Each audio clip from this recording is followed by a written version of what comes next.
राठौड़ों की इष्ट देवी कौन सी है? तो कौन सी है? पढ़ा हमने तो। करणी माता का जन्म है जो जोधपुर जिले में गांव पड़ता है सुआप। कौन सा गांव था? तो लिख लो जन्म स्थान सुआप। मंदिर लिख लो देशनोक बीकानेर। आप में से कई लोगों ने मंदिर देखा होगा। किस किसने देख रखा है? कौन कौन गया? जो खूब सारे लोग गए। आप जब जाते हैं या जिन लोग नहीं भी गए उन्होंने सुना होगा या उन्होंने कोई वीडियो वगैरह देखे होंगे कि मंदिर में खूब सारे चूहे हैं। मंदिर में क्या खूब सारे? इसलिए इस मंदिर का नाम ही पड़ गया चूहों का मंदिर। क्या पड़ गया? वो जो चूहे होते हैं उनको चूहा नहीं बोलते, उनको बोलते हैं काबा। क्या बोलते हैं? लिखो। ऐसा मानते हैं कि यदि किसी को सफेद चूहा दिख जाए तो ये अच्छी बात है, शुभ माना जाता है। किसका दर्शन शुभ माना जाता है? सफेद चूहा जो होता उसका। ऐसा कहते हैं कि करणी माता का एक बेटा था, वो कोलायत नहाने के लिए गया। कहां पे नहाने के लिए गया? कोलायत में झील हम पढ़ते हैं, सत्यनारायण पूर्णिमा कोलायत में बड़ा मेला लगता है, वहां पे नहाने के लिए गया। पैर फिसलने से उसकी मृत्यु हो गई। कोलायत झील में डूबने से उसकी क्या हो गई? मृत्यु। कहते करणी माता ने अपने उस बेटे को जिंदा किया और जिंदा करने के बाद कहा आज के बाद कोई भी मेरा बेटा मुझे छोड़ के कहीं नहीं जाएगा। आज के बाद मेरा बेटा कोई भी मुझे छोड़ के। तो कहते देशनोक गांव के अंदर जो भी चारण रहते हैं वो सारे करणी माता के वंशज है। ऐसा माना जाता है कि उनके परिवार में किसी की डेथ होती है तो काबा बनता है, काबे की डेथ होती है तो उनके परिवार के अंदर जाता है। वो सारे देशनोक के अंदर ही रहते हैं। तो माना जाता है कि जितने भी काबे हैं ये करणी माता के वंशज। और चमत्कार को नमस्कार है, मैंने वहां एक भी काबा छोटा बच्चा नहीं देखा, एक भी काबा मरा हुआ नहीं देखा। इतने सारे काबे हैं तो ये होना चाहिए ना, कोई छोटा सा इतना सा हो, कोई इतना बड़ा हो, कोई इतना बड़ा हो, ये होना चाहिए। सारे एक आकार के लगभग। मैंने सिंगल नहीं देखा उनमें कोई मरा हुआ है। सबसे बड़ी बात, मंदिर में इतने ज्यादा चूहे कि आपसे चला नहीं जाता है ना। आपको पैर घसीट के चलना पड़ता है। यदि आपने पैर उठा लिया तो सकता है आपके पैर के नीचे चूहा आ जाए, और आप पैर घसीट के चलते तो भी आपके ऊपर से चूहे निकलते हैं। तो कई जो यूं आपके शहर वाले टावर कूल डूड टाइप के जाते हैं वो तो कूदते ही रहते हैं उधर, उनसे तो आदमी परिक्रमा नहीं दी जाती। गांव वालों को तो क्या है, चूहे छिपकली ऊपर से खूब गए हुए रहते हैं है ना। वरना ये जो एक फैशन है छिपकली से डरने वाला, तो वो बाद में टावर बाद में उनसे चला ही नहीं जाता। वहां इतने ज्यादा चूहे हैं फिर भी बिल्ली नहीं आती। देशनोक में बिल्लियां तो खूब सारी है। ऐसा नहीं है देशनोक गांव में बिल्लियां नहीं है, बिल्लियां तो है। तो वहां मंदिर क्यों नहीं आ रही? यदि एक दिन आ जाए तो उसका तो पिकनिक हो जाए और ढंग से जुगाड़ हो उसके लिए तो अच्छा था। पर ये भी और मंदिर ये भी नहीं कोई बंद है, ओपन है। तो बिल्ली तो घुस ही सकती है, रात भी रात घुस जाए भाई। दिन के अंदर तो ठीक है, चलो जनता की भीड़ भाड़ रहती होगी, रात को घुस जाए मंदिर में। पर कोई बिल्ली नहीं है, कोई चूहा मरा हुआ नहीं, कोई चूहा वहां पे बच्चा नहीं। 92-93 के आसपास बीकानेर में प्लेग फैल गया। प्लेग होता ही चूहों से। तो सबसे ज्यादा प्लेग कहां पर होना चाहिए? देशनोक। पूरे बीकानेर जिले में था, देशनोक को छोड़ के। एक सिंगल गांव जिसमें प्लेग नहीं था, वो गांव कौन सा है? बाकी ऐसा कोई गांव नहीं बचा बीकानेर में जिसमें एक आधे आदमी को प्लेग नहीं हुआ। तो ऐसा माना ही जाता है भाई वो चूहे साधारण चूहे नहीं है, वो चूहे क्या है? काबे। काबे मतलब वो भगवान जो करणी माता उनके क्या है? वंश। तो आप भी जाओ तो आप कभी नोटिस करना कि वहां पे कोई भी चूहा आपको छोटा नहीं दिखेगा और कोई भी चूहा आपको मरा हुआ नहीं दिखेगा। और सफेद चूहे के दर्शन दुर्लभ है, बहुत रेयर किसी आदमी को सफेद चूहा दिखाई देता है। कि यदि कोई आदमी बहुत आस्था ही हो, भयंकर आस्था हो, तब जाके डोगरी दर्शन देती है, वरना हर आदमी के लिए तो बस की बात नहीं। अब आप में से कई कहेंगे कि नहीं सर हम गए थे और हमें वहां पे दिखा था। दिखना किसको कहते हैं? मैं इस मंदिर में 100-150 बार आराम से गया हूँ। कोई कि बीकानेर पढ़ते तब हमारे लिए वहां जाना बहुत नॉर्मल सा हुआ करता था। सप्ताह में एक बार चले जाते। नवरात्रों के अंदर तो यूं पक्का था कि पहले नवरात्रे को पैदल जाएंगे। पहले नवरात्रे के दिन यदि बीकानेर को देख लिया जाए तो ऐसे लगता है बीकानेर खाली हो गया और पूरा बीकानेर देशनोक चला गया। पूरी रोड ब्लॉक है, महिलाएं, बच्चे, बूढ़े, जवान, क्या मतलब गाड़ियां भर भर के, मोटरसाइकिलें जा रही है, पैदल लोग जा रहे हैं, पूरे यूं जुड़ जाती है भीड़ कि बीकानेर से देशनोक तक लाइन बनाई जाए तो लाइन क्रॉस कर जाए। इतने सारे लोग जाते हैं। तो हम तो स्कूलों में पढ़ते उस टाइम तो खूब जाया करते भाई। 30-35 किलोमीटर पड़ता है, ज्यादा दूर भी नहीं है, तो पैदल भी खूब सारे जाया करते थे वहां पे। तो आस्था भी खूब सारी बीकानेर के अंदर है कि नहीं भाई करणी माता की आस्था भी वहां पर रखी जाती है। और पर वो आजकल जो मंदिर है वो मंदिर पूरी तरीके से पिकनिक स्पॉट हो रखा है। आजकल मुझे लगता है आजकल लोग आस्था से तो कम आते हैं और चूहे देखने ज्यादा आते हैं, तो फोटो खींचने में उनमें बिजी रहते हैं। तो मैं 100-150 बार गया हूं, मुझे सिंगल टाइम सफेद चूहा नहीं दिखा। देखना किसको कहते हैं? देखने का मतलब है कि आप घुसे, आप घुस के मूर्ति के सामने गए, आपने हाथ जोड़े, हाथ जोड़ के परिक्रमा लगाई, परिक्रमा लगा के वापस आ गए, इसको तो कहते हैं दर्शन करना। इस दौरान तो आज तक नहीं दिखा। एक बार मुझे याद है आगे से एक निकला था, मुझे ऐसा यू फील हुआ कि सफेद चूहा निकला है, था कि नहीं था पता नहीं, और उस दिन लगा अरे यार आज अपने घुसते अपने को सफेद चूहा दिख गया। इसको तो देखना कहते हैं। इसमें तो एक बार भी नहीं दिखा। वैसे मेरे को 150 बार दिखा है कि वहां पर एक साइड में कढ़ाई पड़ी है, वहां कढ़ाई के पास आप 15-20 मिनट आधा घंटा जाके खड़े हो जाओ तो वहां दिख जाता है। पर वो जबरदस्ती है। वो तो फिर आप माता जी करेगा दिख आया हूं तो ऐसे तो नहीं। डोकरी जिस दिन भला करेगी उस दिन खुद ही दर्शन दे देगी। और यदि आपकी भक्ति में कहीं ना कहीं कमी है तो तब तक आपको डोकरी दर्शन है। तो अपने मानते हैं कि भाई अपने इतनी अच्छी भक्ति नहीं करते होंगे डोकरी को कि डोकरी को ये लगे कि इसको दर्शन देने चाहिए। वहां जाके उस कढ़ाई के पास में, जब वहां तो जितनी बार गए हमेशा खड़े होते हैं। अब तो मेरा जी नहीं करता, शुरू शुरू में जाते तब कहते नहीं सफेद देख के ही जाना है, तो वहां पे खड़े हो जाते हैं। वो जो ढोल बजाने वाले हैं उनके पास में जाके खड़े हो जाते हो। 2-3 लोकेशन है जहां पर वो 15-20 मिनट के अंदर घूमता है, एक आधा को सफेद चूहा घूमता है, तो यहाँ पे देख लिया जाए। पर फिर मुझे लगने लगा कि यार ये तो माँ के साथ जबरदस्ती है कि अपने माँ को कह रहे हैं कि नहीं तुझे दिखना ही पड़ेगा, देख मैं इतनी दूर से आया हूं तेरे लिए, अब तो यहाँ पे दिखाई दे। तो आजकल तो मैं उधर जाता है, मैं हाथ जोड़ता हूँ, परिक्रमा लगाता हूँ, बाहर निकल आता हूँ। कि जिस दिन राजी होगी माँ उस दिन तो खुद ही दर्शन दे जाएगी, राजी नहीं है तो अपने भाग में नहीं। ऐसे जाते ही मूर्ति के सामने के परिक्रमा निकाल के बाहर आए। आप में से किस किस को दिखा है? 1 2। क्योंकि मंदिर जाने वालों में तो अपने खूब सारे लोगों ने हाथ खड़े किए, तो बहुत रेयर रेयर दिखता है वास्तव में। तो ये कोई डोकरी का चमत्कार सा ये तो मुख्य मंदिर है। ये जो मुख्य मंदिर है ये तो कौन सा है? देशनोक में क्या बोलते हैं इसको? चूहों का मंदिर। चूहों को क्या बोलते हैं? काबा। और कौन से काबे को देखना चाहिए? इस देशनोक से थोड़ा सा अंदर की तरफ चलते हैं, मतलब गांव की अंदर जो जंगल की तरफ है, वहां पर एक मंदिर और बना हुआ जिस मंदिर को बोलते हैं नेहड़ी जी। क्या बोलते हैं? नेहड़ी जी बोलते हैं। पहले तो मैं बताता हूं नेहड़ी क्या होती है। बिलोना देखा? बिलोना, बिलोना देखा होगा? दही दही करने वाला जो छाछ को जो बिलोते हैं, दही को बिलोते हैं, उसमें एक लकड़ी होती है जो जमीन में रोपते हैं। एक लकड़ी जो जमीन में रोपते हैं। फिर आगे आपकी हांडी रखी हुई, फिर हांडी में एक लकड़ी और होती है। जो हांडी में लकड़ी होती है जो घूमती है उसमें, वो तो है झेरना। वो तो क्या है? झेर। वो लकड़ी जो आपके जमीन में रोपी और जिसके चारों तरफ आप रस्सी घुमाते हो उसको बोलते हैं नेहड़ी। क्या बोलते हैं? तो जो जमीन में रोपी हुई लकड़ी जिसके सहारे रस्सी घूमती है वो तो क्या है? जो हांडी के अंदर आपके जो लकड़ी घूमती है, मथती है उस दही को, उसको क्या बोलते हैं? झेरना। तो वो जो नेहड़ी है वो जो बाहर लकड़ी लकड़ी होती है जो आपके जमीन में रूपी होती है। कहते करणी माता जब यहाँ रहते थे इनके पास खूब सारी गायें थी, खूब सारी गायें थी, तो उन गायों का दूध होता, दूध का आप दही जमाओ, दही की आप छाछ बनाओ। जब उनको यहाँ पे वो छाछ वगैरह बनाया करते तो जो लकड़ी उन्होंने लगा रखी थी, जो नेहड़ी लगा रखी थी, वो खेजड़ी का पेड़ है। वो क्या है? और लोग ऐसा मानते हैं कि उस खेजड़ी के पेड़ की चर्म रोग पर यदि लगाई जाए, छाल लगाई जाए, तो उनकी बीमारियां दूर हो जाती है। तो वहां से लोग वो जो खेजड़ी का पेड़ था, जो नेहड़ी जी है, जो करणी माता की नेहड़ी जी मानी जाती है, उसको छाल को तोड़ तोड़ के लेके जाया करते थे। तो कई साल तो वो बस खेजड़ी थी, वहां पे कोई मंदिर वंदिर नहीं था। अब वहां पे बहुत बड़ा मंदिर बना दिया।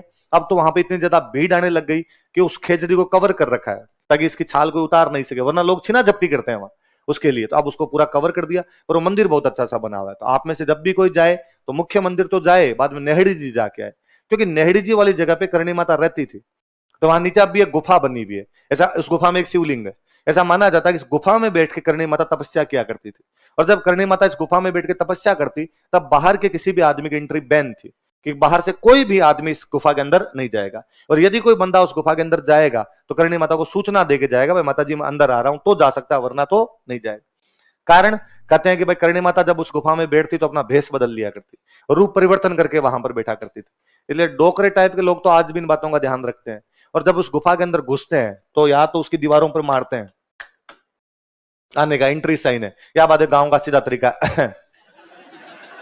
खंखारे करो, खंखारे करके अंदर जाओ। युवा पीढ़ी को पता नहीं तो आप सीधे सीधे उसमें घुस जाते हो। नहीं घुसना उसमें। उस गुफा में घुसने से पहले या तो उसकी दीवारों पर मारा जाए या बाद में क्या किए जाए? खंखारे किए जाए, तब अंदर जाके सूचना मिलेगी भाई आप अंदर आ सकते हो। उस मंदिर को क्या बोलते हैं? ऐसा कहते हैं कि करणी माता 151 साल की होगी मरी थी। कितने साल जिंदा रही थी? आप कभी नोटिस भी करना, ऐसा होता भी है कि यदि कोई बंदा 100 साल के बाद जिंदा रहे, हम भारतीय दर्शन ये मानता है कि व्यक्ति का जीवन कितने साल का है? 100 साल से पहले पहले आदमी मर जाएगा, अपने 100 साल का माना जाता है। पर मान लो यदि कोई 100 साल के बाद जिंदा रहता है, तो यदि किसी आदमी के बाल उड़ गए तो वापस आते हैं। यदि बाल सफेद हो गए, काले होते हैं। यदि दांत गिर गए तो वापस आते हैं। महिलाओं की दाढ़ी आ जाती है, महिलाओं के दाढ़ी के बाल आने लग जाएंगे। और कहते हैं कि जिन महिलाओं के दाढ़ी के बाल आने लग जाते हैं वो देवी का रूप है। इसलिए आज भी गांव में जिन महिलाओं के इस प्रकार के चेहरे पर बाल दिखाई दे उनको चमत्कारी महिलाएं माना जाता है। तो करणी माता की दाढ़ी आ गई थी, इसलिए करणी माता का नाम यह दाढ़ी वाली डोकरी। क्या नाम है? डोकरी का मतलब होता है बूढ़ी महिला। डोकरी का मतलब क्या होता है? इतने बूढ़े हो गए थे कि उनकी क्या आने लग गई थी? दाढ़ी आने लग गई थी। देखो करणी माता को दाढ़ी वाली डोकरी कहा जाता है। अरे डोकरी शब्द पे आपको पता नहीं क्यों अजीब लगता है। मैंने मतलब यहां आने के बाद मैं पढ़ाने लगा तब मुझे लगा कि डोकरी शब्द में हंसते हैं। मैंने कभी याद ही नहीं आता करणी माता के मंदिर गए और कभी किसी को करणी माता के जाके कोई पूछता कहां जा रहे हो, डोकरी के। कहां से आ रहे हो, डोकरी। करणी और आपको गाड़ियों के पीछे लिखा हुआ मिलेगा डोकरी कृपा, आपको मूर्तियों के नीचे लिखा हुआ मिलेगा दाढ़ी वाली डोकरी। तो डोकरी माता जी जितने भी ये देवियां हुई है इनके लिए सम्मानजनक शब्द ही माना जाता था कि भाई बूढ़ी महिलाएं थी जिन्होंने हमारे समाज के अंदर चमत्कार दिखाए। तो डोकरी का सामान्य मीनिंग तो क्या होता है, बूढ़ी महिला, चेहरे पे दाढ़ी ना आ गई थी इसलिए क्या बोलने लगे, दाढ़ी। अभी भी कभी आप देख रहे हैं, कभी देशनोक जाओ तो वहां बाहर दुकानें, आप उन दुकानों पे कभी नोटिस करना कि कोई बंदा जाता तो मूर्तियां लाता है वहां से। तो कोई बंदा गया दुकान पर, उसने जाके कहा मुझे करणी माता की मूर्ति दे दो। तो करणी माता की एक बहुत फेमस सी मूर्ति है जिसमें करणी माता महिला के रूप में खड़ी है, उनके हाथ में वो त्रिशूल सा लिया हुआ है और साथ में एक शेर बैठा है। साथ में क्या बैठा हुआ है, शेर। वो बहुत फेमस मूर्ति है करणी माता की। तो दुकान वाला फटाफट वो निकाल के देता है। कई बार 10 लोगों में से कोई एक आदमी वापस कहेगा ये मत दे, डंकी दे, दाढ़ी वाली दे। असली रूप माता जी का वो है, ये तुम्हारे बनाए हुए हैं कि माता है तो माता के साथ में शेर है और माता है तो माता के हाथ में क्या है, त्रिशूल। ये हमारे वाली करणी माता नहीं, ये तो कोई माता है। हर देवी का स्वरूप इसी प्रकार का है। हमारे वाली माता जी तो वो है जिसमें दाढ़ी आ रखी है। फिर बाकायदा वो एक सिंगल फोटो निकाल के देता है जिसमें एक बुढ़ी सी महिला बैठी है और उस महिला के चेहरे पे क्या रखी है, दाढ़ी आ रखी है, इसलिए नाम ही क्या पड़ गया, दाढ़ी वाली डोकरी। कितने साल के हो गए मरे, 151 साल के। और मुझे तो यह भी बड़ा अजीब लगता है इन माता जी को कभी आप नहीं कहा जाता। कितने साल के हो गए, मरी। तू मां के साथ रिश्ता तभी बन पाता है डंका। तो मेरे कभी याद नहीं आता, कभी मैं और किसी मंदिर में गया हूं तो मैं उनको जाके भगवान का जोड़े, हे भगवान आप ये करना मेरे लिए, आप ये करना। करनी माता अगर मैं कभी कहता हूं डोकरी तू ये कर, तू मेरा ये भला काम कर, तू मेरा ये अच्छा काम कर। माँ को आप कहे फिर माँ वाली सी फीलिंग ही नहीं आती, फिर लगता कोई और कोई महिला है उसके साथ। तो वो दिल वाला रिश्ता तो तभी बन पाए जब आपको लगता है कि आप वाकई उसके बेटे और वो आपकी माँ है। करणी माता का प्रतीक माना जाता है चील। चील होता है चील, उसमें भी चील होती है, इसको लोकल भाषा वहां बोलते हैं सांवली। क्या बोलते हैं, सांवली। देखो करणी माता का प्रतीक, सिंबल ऑफ करणी माता। तो करणी माता का प्रतीक क्या माना जाता है, चील। या कोष्टक में क्या लिख लो, सांवली। यह भी कोई डोकरी का चमत्कार ही है। बीकानेर में किला है जूनागढ़, जूनागढ़ का किला 1589 के आसपास बना लिया राय सिंह ने। 500 साल हो गया आज बने। कितने साल हो गए, 2000 चल रहा है तो 500 साल हो गए। आप कभी चले जाओ जूनागढ़ किले को देखने के लिए, वहां जूनागढ़ किले के ऊपर बीकानेर का झंडा है। बीकानेर स्टेट जब हुआ करता उसका जो झंडा था वो था, उस पर एनी टाइम चील है, हर समय चील है उसके ऊपर। और मतलब आपको उस टाइम नहीं दिख रही, आप 2-4 मिनट खड़े हो जाओ, कहीं से उड़ते हुए आएगी, उस झंडे के आसपास चक्कर कटेगी। तो कहते बीकानेर पे करणी माता का आशीर्वाद था। किसका आशीर्वाद था, कि जब बीका यहां पे आया था सबसे पहले जाके किससे मिले थे, तो उस दिन करणी माता ने बीका कहा था कि बीका तेरो बीकाणो जोदण है सवायो बाजसी। बीका तेरो बीकाणो जोदण है, कि हे बीका एक दिन तेरा बीकानेर जोधपुर से भी क्या हो जाएगा, सवाया। आप नोटिस करो, हमने रियासत पढ़ी अजमेर, चौहानों की एक रियासत कौन सी पड़ी, अजमेर। चौहानों की मूल रियासत अजमेर थी। अजमेर से टूट के और खूब सारी रियासतें बनी, पर उनका इतिहास अजमेर से बड़ा नहीं है, उनका सबका अजमेर से छोटा छोटा इतिहास ही है ना। हमने एक मूल रियासत पढ़ी मेवाड़, कौन सी पढ़ी, मेवाड़ से टूट के बनी डूंगरपुर, बांसवाड़ा, प्रतापगढ़, शाहपुरा, छोटा छोटा इतिहास है। मतलब हमने एक दिन में चारों कर लिए थे, डूंगरपुर, बांसवाड़ा, प्रतापगढ़, जो कि मेवाड़ पढ़ने में अपने को लगे दिन 15। हमने रियासत पढ़ी परमार, परमारों की मूल रियासत थी आबू, वागड़, जालोर, किराड़ू तो हमने 5 मिनट में किए हैं। मालवा वाले जरूर थोड़ा बहुत टाइम खा गए तो उनमें किताबें थी इस वजह से। जोधपुर से टूट के रियासत बनी किशनगढ़, लाइन 3 लिखी है हमने। जोधपुर से टूट के बनी बीकानेर, दिन 3 खा गई। कोई रियासत मूल रियासत से टूट के बनी है राजस्थान में, उनमें एक रियासत तो फली फूली है। वो रियासत कौन सी थी, वो किसका आशीर्वाद है, 1999 या 2000 में बोल रहा हूं, इसके आसपास 2000 के आसपास में बीकानेर में छावनी में आग लग गई। छावनी समझते हो, जहां फौजियों का रहने का, आग भी वहां लगी जहां पे ट्रक थे हथियारों वाले, जिनमें गोला बारूद रखा हुआ था, उनमें आग लग गई और अपने आप वो गोले फटने लग गए। कई गोले तो वहां से उसमें आग लगने के बाद वो दूर दूर जाके पड़े, इसलिए छावनी से 1-1 किलोमीटर दूर, 2-2 किलोमीटर दूर जाके गोले पड़े वो जाके। बीकानेर में सिंगल कैजुअलिटी नहीं, जहां जाके वो गोले गिरे वो ऐसी जगह पे गिरे जो नो मैंस लैंड है, जहां पर कोई भी आसपास में बंदा नहीं है, तो हताहत कोई नहीं हुआ। छावनी के अंदर फटे उसके बावजूद कोई फौजी नहीं, कोई कैजुअलिटी नहीं। और फाइनली तो 2 बंदे अंदर पड़े जो उन ट्रकों को निकाल निकाल के ले गए। 1-2 ट्रक में आग लगी, बाकी ट्रक सब में लग जाएगी, तो बाकी ट्रकों को लड़के निकाल के और ले गए। उन लड़कों के पास चाबियां नहीं थी, उसके बावजूद वो उनके अंदर घुस गए, तार वार जैसे जोड़ के ट्रकों के डायरेक्ट वहां से निकाल के ले गए। और भाई शाम को यूं था कि भाई गोले चले, लेकिन जैसे तैसे करके बीकानेर तो बच गया, वरना आज पूरा बीकानेर तबाह हो जाता। यदि वो सारे गोले चल जाते तो एक आदमी नहीं बचता, पूरा बीकानेर एक साथ पूरा शहर मटिया मेट होता। लोग उनका अरे बच गए भगवान का आशीर्वाद है। ऐसा कहा जाता है कि शाम उस दिन रात को करणी माता ने देशनोक मंदिर के जो मुख्य पुजारी है उनको दर्शन दिए और उनको कहा कि इन बीकानेर वाले मंगतों को समझाना कि इनको बचाने के चक्कर में मेरे हाथ जल गए। बचाने के चक्कर में मेरे क्या जल गए? आग में आप हाथ लगाओगे तो हाथ जलेंगे ना, तो वो गोले बारूद के मैंने हाथ लगा लिए थे, तब ये बचे हैं जाके। मैं तब छोटा था बहुत, अखबारों में मुझे अब भी याद है, अखबारों की हेडलाइन थी कि अगले दिन पूरे बीकानेर के अंदर जितनी महिलाएं उन्होंने हाथों में मेहंदी लगाई। हाथ जब जल जाते हैं तब हाथों को जलन से रोकने के लिए क्या लगाते हैं? मेहंदी। अगले दिन था कि करणी माता के हाथों को जलन से बचाने के लिए बीकानेर की समस्त महिलाओं ने मेहंदी लगाई। कि उस दिन यदि कोई बीकानेर को बचा रहा था तो कौन बचा रही थी? डोकरी बचा। तो डोकरी का भयंकर भयंकर वाला आशीर्वाद है अभी भी, और चील वाला है। मुझे हमेशा लगता है कि यार इस वैज्ञानिक दौर में भले कितनी बातें माने और नहीं माने, वो चील हमेशा वहीं क्यों रहती है?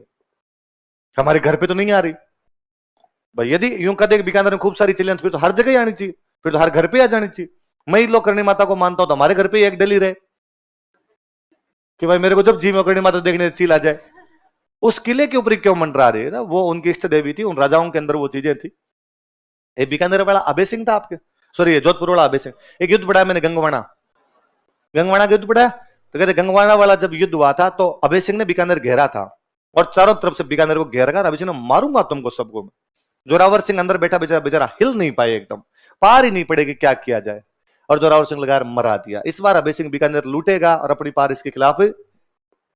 तो जोरावर सिंह बैठा बैठा करणी माता को याद करता है और करणी माता कहता है कि डाडाली डोकर थी क्यों कह तू गई विदेश, कि हे दाढ़ी वाली महिला, या तो तू डोकरी मतलब इतनी बुढ़ी हो गई कि अब तेरे से कोई काम नहीं होता। डाडाली डोकर थी का तू गई विदेश, या तो विदेश चली गई, हमारा बीकानेर छोड़ के चली गई, या तो इतनी बुढ़ी हो गई कि अब तेरे से कोई भी काम नहीं होता।